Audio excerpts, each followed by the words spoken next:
welcome to Online Dips virtual classes. Today we will discuss the second lesson of unit stoichiometry. In the previous topic you will learn about the mole and chemical equation separately. Now today we will discuss about relationship between mole and chemical equation. Here is a chemical equation. Suppose that when iron react with sulfur it produces iron sulfide, and the equation is Fe plus S gives you FeS means iron sulfide. Equal number of atoms of iron and sulfur are needed to react. Here in this chemical equation 1 mole of iron has 56 gram and 1 mole of sulfur has 32 gram.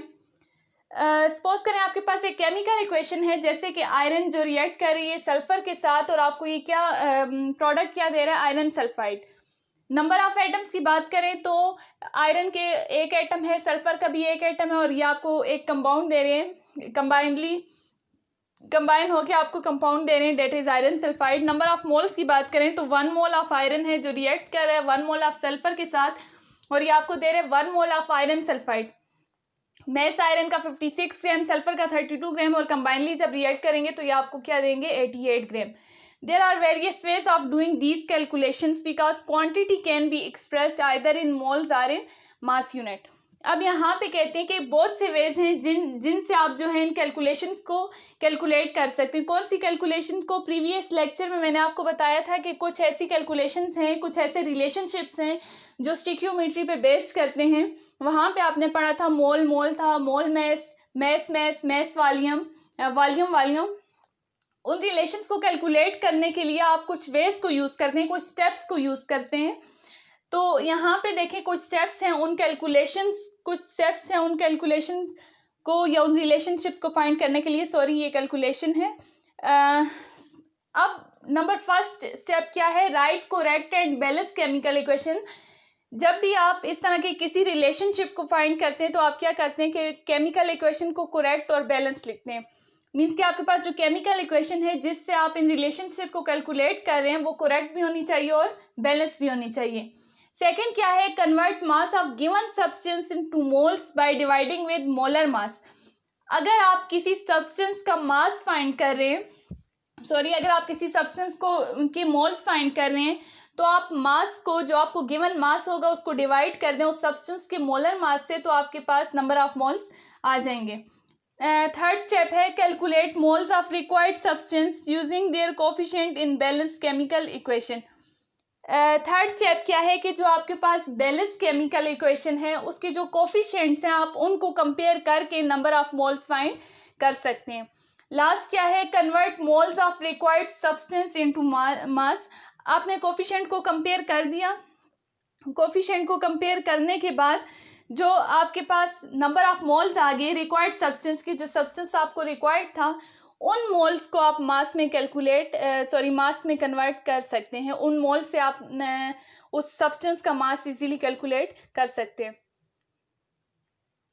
Number जो first आपके पास relationship था वो था mole calculations. If you given mole of one substance you can calculate the mole of other substance. अगर आपको किसी एक substance के मोल गिवन है तो आप उससे किसी दूसरे सब्सटेंस के मोल को कैलकुलेट कर सकते हैं. एग्जाम्पल देखते हैं. एग्जाम्पल क्या है, oxygen can be prepared by the decomposition of potassium chlorate. How many moles of oxygen can be formed by taking 10 moles of KClO3 यानी पोटेशियम क्लोरेट. आपको एक बैलेंस केमिकल इक्वेशन गिवन है. आपने इस बैलेंस केमिकल इक्वेशन से oxygen के moles find करते हैं. पोटेशियम क्लोरेट के मोल्स आपको दिए गए हैं क्वेश्चन में, डेट इज 10 मोल्स, और आपको ऑक्सीजन के मोल्स जो है वो कैलकुलेट करने हैं. बैलेंस केमिकल इक्वेशन को देखें. 2 मोल हैं पोटेशियम क्लोरेट के जो डिकम्पोज हो रहे हैं आफ्टर हीटिंग और आपको दे रहे हैं 2 moles of potassium chloride and 3 moles of oxygen.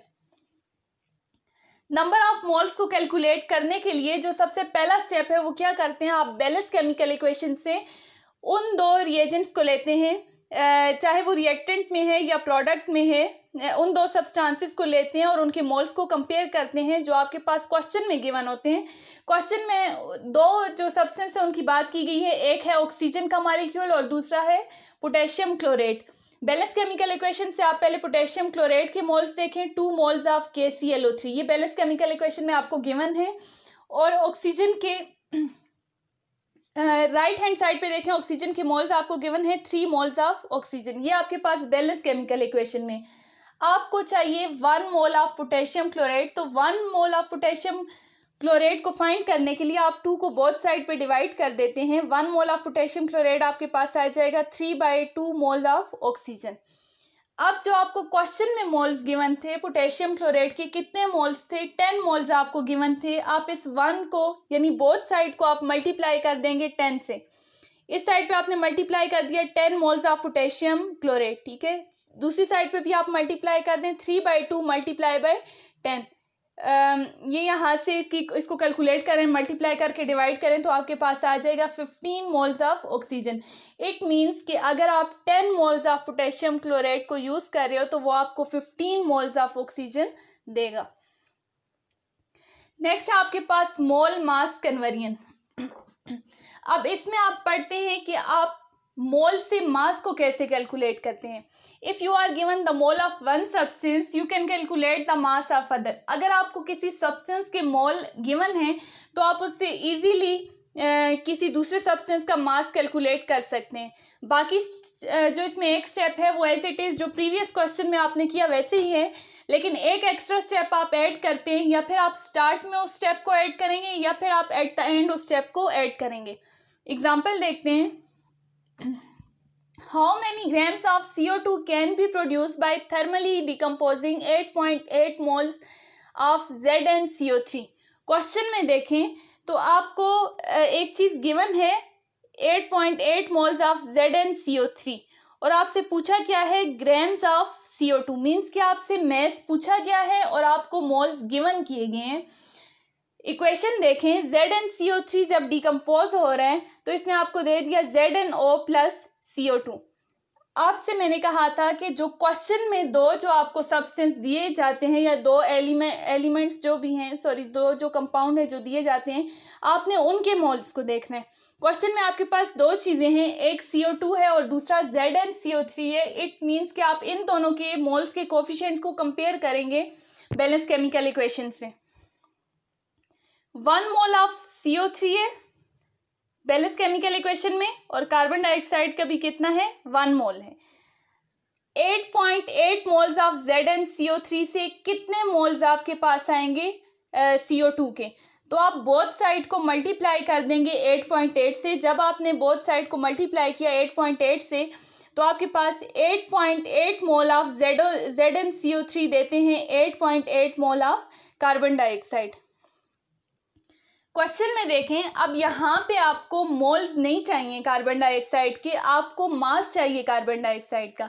लेकिन डायरेक्टली जो है आप इसका मास कैलकुलेट नहीं कर सकते, आपको पहले इसके मोल्स कैलकुलेट करने थे जो आपने बैलेंस केमिकल इक्वेशन से कैलकुलेट कर लिए। अब आपको मास रिक्वायर है।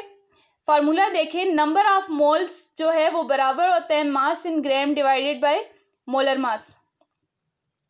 आपको क्या चीज़ रिक्वायर है, मास रिक्वायर है। मास आपने फाइंड करना है किसका, कार्बन डाइऑक्साइड का। नंबर ऑफ मोल्स भी आपके पास अब आगे कितने मोल्स आए 8.8 मोल ऑफ CO2 और मोलर मास जो है वो हम CO2 का इजीली कैलकुलेट कर सकते हैं। पहले मोलर मास देखें, मोलर मास आप कैलकुलेट करेंगे CO2 का। कार्बन का 1 एटम है और ऑक्सीजन के 2 एटम है। कार्बन का मोलर मास कितना है, कार्बन का एटॉमिक मास कितना है 12 प्लस ऑक्सीजन का मोलर मास कितना है 16। उसको मल्टीप्लाई कर दें 2 से क्योंकि ऑक्सीजन के 2 एटम से। मल्टीप्लिकेशन के बाद जब आपने इसकी एडिशन की तो आपके पास मोलर मास आ गया 44 ग्राम पर मोल। मोलर मास आपके पास आ गया 44 ग्राम पर मोल। मास ऑफ कार्बन डाइऑक्साइड आपने फाइंड करना है। Mass of carbon dioxide find करने के लिए आप नंबर ऑफ मोल्स को मल्टीप्लाई कर देंगे मोलर मास के साथ। नंबर ऑफ मोल्स कितने थे 8.8, उसको आपने मल्टीप्लाई कर दिया मोलर मास के साथ। मोलर मास कितना था 44 ग्राम पर मोल। मोल से कैंसिल हो जाएगा। 8.8 को जब आप 44 से मल्टीप्लाई करेंगे तो आपके पास आ जाएगा 387.2 ग्राम। सो इस एग्जांपल में आपने मास फाइंड किया मोल्स से। मोल्स आपको गिवन थे, आपने उन मोल्स को लेके किसी दूसरे सब्सटेंस का मास कैलकुलेट कर लिया।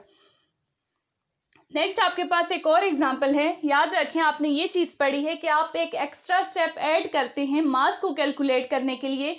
या तो वो स्टेप आप एट द स्टार्ट यूज करेंगे या वो स्टेप आप एट द एंड यूज करेंगे। नेक्स्ट एग्जांपल है, how many moles of NaCl are produced from 15.5 gram of HCl according to the neutralisation reaction. NaCl के कितने मोल्स प्रोड्यूस्ड होंगे हाइड्रोक्लोरिक, अगर आप हाइड्रोक्लोरिक एसिड को यूज कर रहे हो, 15.5 ग्राम हाइड्रोक्लोरिक एसिड यूज कर रहे हैं। न्यूट्रलाइजेशन रिएक्शन देखें, HCl न्यूट्रलाइजेशन रिएक्शन क्या है कि जिसमें एसिड और बेस आपस में रिएक्ट करें और आपको साल्ट और वाटर प्रोवाइड कर दें, वो क्या है, न्यूट्रलाइजेशन रिएक्शन है। यहाँ पे HCl रिएक्ट कर रहा है NaOH के साथ और आपको दे रहा है सोडियम क्लोराइड और H2O। अब यहाँ पे आपको मास गिवन है और मास से आपने फाइंड करने हैं मोल्स। तो पहले आप इस मास से मोल्स को फाइंड करेंगे और फिर एक के मोल से दूसरे सब्सटेंस के मोल को आप इजीली कैलकुलेट कर सकेंगे। HCl का मोलर मास कितना है, हाइड्रोजन का जो मोलर मास है एटॉमिक मास है 1, क्लोरीन का कितना है 35.5, दोनों की एडिशन कर दी, आपके पास मोलर मास आ गया 36.5 ग्राम पर mole. Number of moles of HCl आपने फाइंड करने हैं, फार्मूला वही है mass in gram divided by molar mass. Mass in gram आपको क्वेश्चन में गिवन था 15.5 ग्राम और मोलर मास कितना आया आपके पास HCl का 36.5 ग्राम। तो नंबर ऑफ मोल्स कितने आ गए 0.425 मोल। 0.425 मोल आपके पास आ गए HCl के। आपने फर्स्ट कैलकुलेशन में पढ़ा था कि आप किसी भी सब्सटेंस के मोल्स किसी दूसरे सब्सटेंस के मोल से कैलकुलेट कर सकते हैं उनके कोफिशिएंट को कंपेयर करके। तो बैलेंस केमिकल इक्वेशन में देखें HCl के कितने मोल हैं 1 मोल, ठीक है। और दूसरी जो चीज जिसके आपने फाइंड करने हैं मोल वो क्या है NaCl के कितने मोल हैं 1 मोल। अब आप 0.1 मोल बोथ साइड पे HCl के कितने मोल्स आ गए 0.425, तो आप दोनों साइड को मल्टीप्लाई कर दें 0.425 से, इट मीन्स कि 0.425 मोल्स ऑफ HCl प्रोड्यूस करेंगे 0.425 मोल्स ऑफ NaCl। इस एग्जांपल में आपने मास से एक सब्सटेंस का मास आपको गिवन था, मास से आपने कैलकुलेट कर दिए नंबर ऑफ मोल्स। अगर आपको किसी भी क्वेश्चन में अगर आपको वो क्वेश्चन में नंबर ऑफ मोल्स गिवन करें, नंबर ऑफ मोल्स आपको दे रहे हैं और मास का पूछ रहे हैं, फिर ये जो एक्स्ट्रा स्टेप है ये आप एट द एंड जो है वो ऐड करते हैं। अगर क्वेश्चन में वो आपको मास जो है वो गिवन कर रहे हैं और मोल्स का आपसे पूछ रहे हैं, तो आप ये जो एक्स्ट्रा स्टेप है जिसमें आप मास से मोल्स को कैलकुलेट कर रहे होते हैं, ये आप एट द स्टार्ट जो है वो इसमें ऐड करेंगे। नेक्स्ट है मास कन्वर्जन। अब एक सब्सटेंस के मास से आप दूसरे सब्सटेंस के मास को कैसे कैलकुलेट कर सकते हैं। If you given the mass of one substance you can calculate the mass of other substance. In this conversion 2 extra step is added, ठीक है। इस कन्वर्जन में आपके पास 2 स्टेप ऐड किए जाते हैं। First you convert mass into moles. पहले आप क्या करते हैं कि जो आपके पास मास है, जो भी मास है उसको आप कन्वर्ट कर देते हैं मोल्स में, ठीक है। आपने पहले मास को कन्वर्ट करना है मोल्स में, फिर आप from these number of moles you find moles of other substance. वही फर्स्ट वाला स्टेप, जब आपके पास मोल्स आ जाएंगे आप इन्हीं मोल से दूसरे सब्सटेंस के मोल्स को कैलकुलेट करेंगे। अब जो इसमें थर्ड स्टेप है, आपके पास जब रिक्वायर्ड सब्सटेंस के मोल्स आ गए तो आप उन मोल से आप दूसरे सब्सटेंस का क्या फाइंड करेंगे, मास फाइंड करेंगे। एग्जाम्पल देखते हैं। What mass of aluminium oxide is produced from 14.5 gram of aluminium metal when it reacts completely with oxygen gas according to following equation। Question में देखें आपको मास दिया हुआ है, मास किसका दिया हुआ है, एल्यूमिनियम मेटल का दिया हुआ है 14.5 ग्राम, और आपसे मास किसका पूछ रहे हैं, एल्यूमिनियम ऑक्साइड का मास आपसे पूछ रहे हैं। आपके पास इक्वेशन है एल्यूमिनियम के 4 जो मोल्स हैं जब रिएक्ट करते हैं 3 मोल्स ऑफ ऑक्सीजन के साथ और आपको दे देते हैं 2 moles of aluminium oxide. Given क्या है, आपको एल्यूमिनियम मेटल का मास दिया हुआ है 14.5 ग्राम। आपने पढ़ा कि आप फर्स्ट स्टेप में जो आपको मास गिवन होता है उसको आप मोल्स में कन्वर्ट करते हैं। एल्यूमिनियम का एटॉमिक मास कितना है 27 ग्राम पर मोल। आपने नंबर ऑफ मोल्स को कैलकुलेट करना है। Mass in gram divided by molar mass, mass कितना है 14.5 ग्राम, इसको डिवाइड कर दें इसके मोलर मास से जो कितना है 27 ग्राम पर मोल, तो ये आपके पास आ जाएगा 0.54 मोल ऑफ एल्यूमिनियम। अब आपने बैलेंस केमिकल इक्वेशन को देख के उससे मोल्स को कंपेयर करना है। बैलेंस केमिकल इक्वेशन में याद रखें आप उन दो सब्सटेंस को लेते हैं जिनका जो है आपको क्वेश्चन में जो गिवन होते हैं, जो दो सब्सटेंस आपको क्वेश्चन में गिवन होंगे या दो कंपाउंड या एलिमेंट जो भी है, उन दो चीज़ों को आपने लेना है बैलेंस केमिकल इक्वेशन से। क्वेश्चन में आपके पास दो चीज़ें थी, एक एल्यूमिनियम था और एक एल्यूमिनियम ऑक्साइड था। बैलेंस केमिकल इक्वेशन में देखें एल्यूमिनियम के कितने मोल्स हैं, 4 मोल्स ऑफ एल्यूमिनियम, और एल्यूमिनियम ऑक्साइड के कितने मोल्स हैं, 2 मोल्स ऑफ एल्यूमिनियम ऑक्साइड। ठीक है, अब आपको 1 मोल ऑफ एल्यूमिनियम के लिए क्या करेंगे, आप 4 को बोथ साइड पे डिवाइड कर देंगे तो 1 मोल ऑफ एल्यूमिनियम आ जाएगा 2/4 मोल ऑफ एल्यूमिनियम ऑक्साइड। आपको कितने मोल्स का कैलकुलेट करना है, 0.54 मोल ऑफ एल्यूमिनियम आपको कितने मोल्स देंगे, तो आप 0.54 मोल ऑफ एल्यूमिनियम को बोथ साइड पे मल्टीप्लाई करेंगे। जब आपने बोथ साइड पे मल्टीप्लाई कर दिया तो आपके पास 0.54 मोल ऑफ एल्यूमिनियम देंगे 0.27 मोल ऑफ एल्यूमिनियम ऑक्साइड। दो स्टेप आपने कर लिए। फर्स्ट स्टेप में आपने नंबर ऑफ मोल्स कैलकुलेट किए, किससे, मैथ से। सेकेंड स्टेप में आपने किया इनके कोफिशिएंट्स को कंपेयर किया और एक सब्सटेंस से दूसरे सब्सटेंस के मोल्स को कैलकुलेट कर दिया।